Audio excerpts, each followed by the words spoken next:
Hello friends, welcome back KPS show channel நண்பர்களே. எனக்கு இந்த வீடியோவில் மிக எச்சரிக்கையான ஒரு அதிரடியான ஜோதிட வாக்கை தான் இப்போ இந்த வீடியோவில் அதிரடியாக பார்க்க போகிறோம். பிப்ரவரியுடைய 28க்குள்ளே நடக்கக்கூடிய கிரக மாற்றங்களால் ஒவ்வொரு ராசிக்கும் அதிரடியான சில மாற்றங்கள் ஏற்பட போகுது. அப்படி ஏற்படக்கூடிய மாற்றங்கள் அந்தந்த ராசிக்காரங்க என்னங்கிறத தெரிஞ்சு பயனடையணுங்கிறதுனால ஒவ்வொரு ராசிக்கும் என்ன மாற்றம் ஏற்படும் அப்படிங்கிறத ஷேர் பண்ண ஆரம்பிச்சிருக்கேன். அதில் ஃபஸ்ட்டு இந்த வீடியோவில் மேச ராசிக்கு சொல்ல போகிறேன். மேச ராசியில் பிறந்தவங்க உங்கள் ராசிக்கு என்ன மாதிரியான மாற்றம் ஏற்படும் அப்படிங்கிறத தெரிஞ்சுக்குங்க.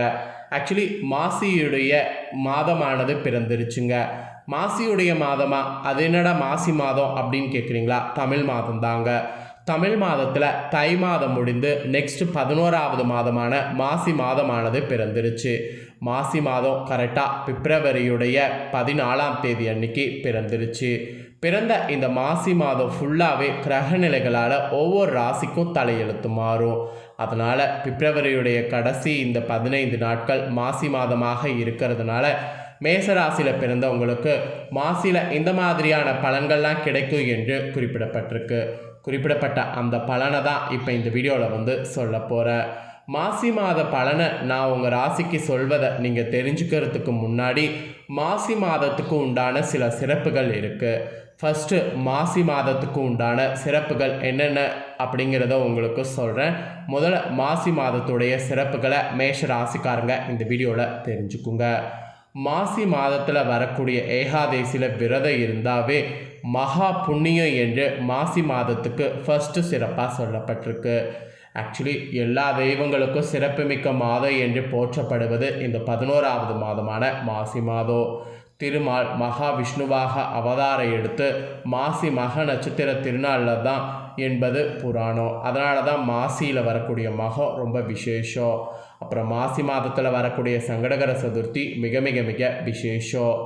ஆழ்வார்களில் ஒருவரான குலசேகர ஆழ்வார் மாசி மாதம் புனர்புற நட்சத்திர நாளில் தான் அவதரித்தார். அந்த வகையில் மாசி மாதமே பார்த்திங்கன்னு வச்சுக்கோங்களேன், இதனாலேயே தெய்வீக மாதம் என்று சொல்லலாம். சங்கடகர சதுர்த்தி சேர்ந்தே வர்றதுனால இந்த மாசி எல்லாமே நமக்கு சுபமாக இருக்கும்.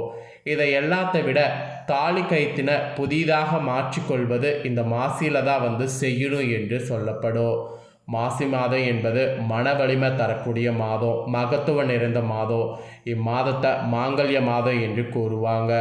சிவத்தோடு சக்தி இணைந்து முழுமை பெறுவதால் தன் கணவன் நலனுக்காக பெண்கள் இந்த மாசி மாதத்தில் தாலி கைத்தின புதிதாக மாற்றிக்கொள்ளக்கூடிய பழக்கத்தை ஏற்படுத்தியிருக்கிறாங்க.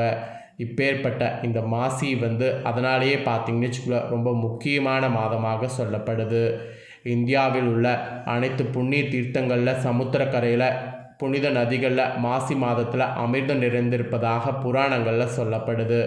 இதன் காரணமாக இந்த மாதத்தில் நீர்நிலைகளில் மேசராசிக்காரங்க நீங்கள் புனித நீராடுவது வைத்து கொண்டீங்கன்னா நீங்கள் அதில் நீராடினதுக்கு பலன் உங்களுக்கு கிடைக்கும். அப்புறம் சிவனுக்குரிய மாதமாகவும் மாசி சொல்லப்படுது. மாசி மாதத்தில் தான் பார்வதி தேவி கலந்தி நதியில் தாமரை மலரில் வலமுறை சங்காக தோன்றியிருக்கிறாங்க. இதுவும் மாசியில் ஒரு ஹைலைட்டான ஒரு விஷயமாக சொல்லப்படுது. சிவபெருமான் நிகழ்த்திய திருவிளையாடல்கள் இந்த மாசியில் ஏராளம். இப்படியான திருவிளையாடல்கள் பலவற்றை நிகழ்த்தியது மாசி மாதங்கிறதுனால தான் உங்கள் ராசிக்கு மாசியில் என்ன நடக்குங்கிறத தெரிஞ்சுக்குங்கிறத சொல்கிறேன். எனவே மாசி முழுவதும் சிவ வழிபாட்டுக்குரிய மாதம் அப்படிங்கிறதுனால சிவ வழிபாடு செய்து சிவனுடைய காலை பற்றிக்குங்க. அன்னதானத்துடைய பெருமைகளை உணர்த்துவது கூட இந்த மாசி மகம்தான். எனவே மாசி மாதத்தில் நம்மளால் முடிந்த அளவுக்கு நீங்கள் அன்னதானம் செய்வது விசேஷம்.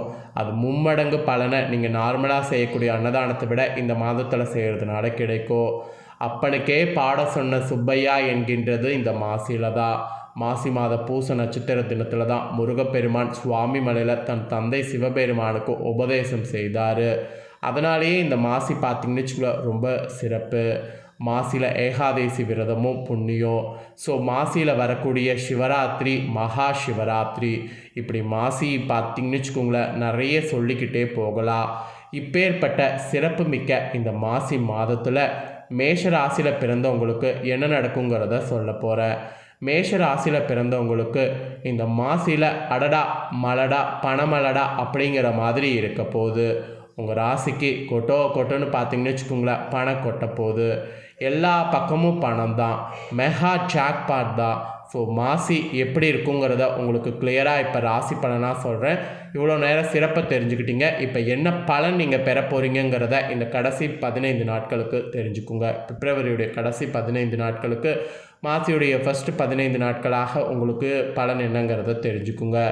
தமிழ் மாதங்கள் அடிப்படையில் நாம் தற்போது தை மாத இறுதியில் முடிஞ்சு இப்போ மாசியில் ஃபஸ்ட்டு அடி எடுத்து வைத்திருக்கோம். ஸோ மாசி பார்த்திங்கன்னு வச்சுக்கோங்களேன், ரொம்ப சிறப்பு. கிரகங்களுடைய மாற்றங்கள்லாம் உங்களுக்கு பல்வேறு தாக்கத்தை ஏற்படுத்தும். அந்த வகையில் மேசராசியில் உங்களுக்கு ஏற்பட இருக்கக்கூடிய மாற்றங்களை இந்த வீடியோவில் சொல்ல போகிறேன். ராசிக்கு 2வது இடத்துல குரு, ராசிக்கு 3வது இடத்துல செவ்வாய் வக்ர நிலையில் இருக்கிறாரு.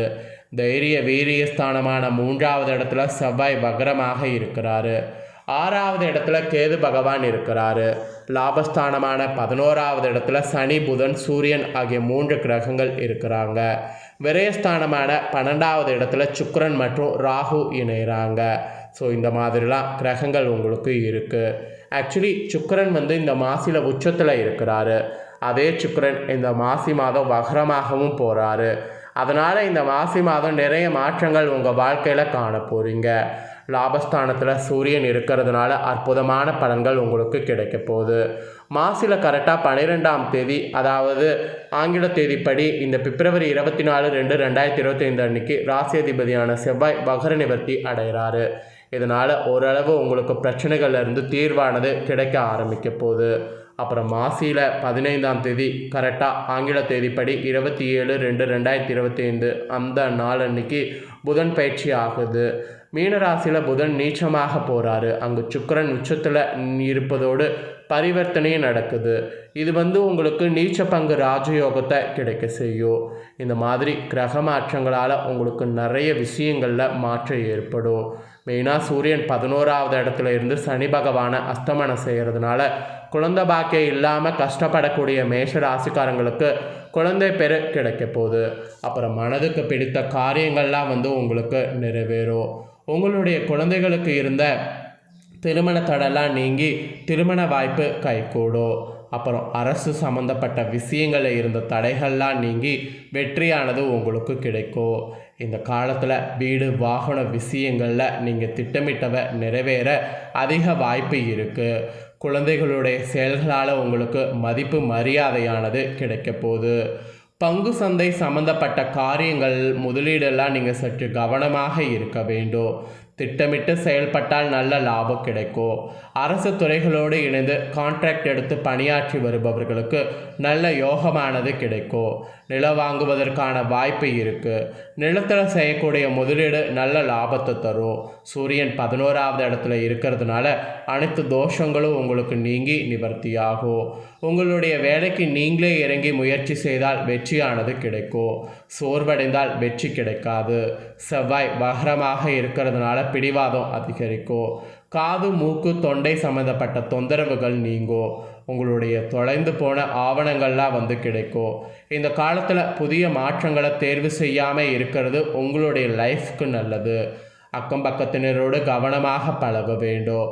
கோபத்தை மெயினாக குறைத்து கொள்வது நல்லது. அதுவும் இந்த டைம் தன்னம்பிக்கை அதிகரித்து நிதானம் பிறக்கிறது ரொம்ப முக்கியம். பணியிடத்தில் சிறு சிறு சங்கடங்கள் செல்லும். பணி சுமை அதிகரிக்கும். அதே நேரத்தில் வருவாய் நன்கு அதிகரிக்கும். சேமிப்பில் அதிக கவனம் செலுத்தணும். வாழ்க்கை துணையால் நற்பலன் கிடைக்கும். தொழில் பார்ட்னர்களோடு வீண் விவாதங்கள் தவிர்க்கிறது நல்லது. வெளிநாடு வெளிமாநில பயணங்களால் சாதகமாகும். வீண் விரையை ஏற்படுவதற்கு வாய்ப்பு இருக்குது.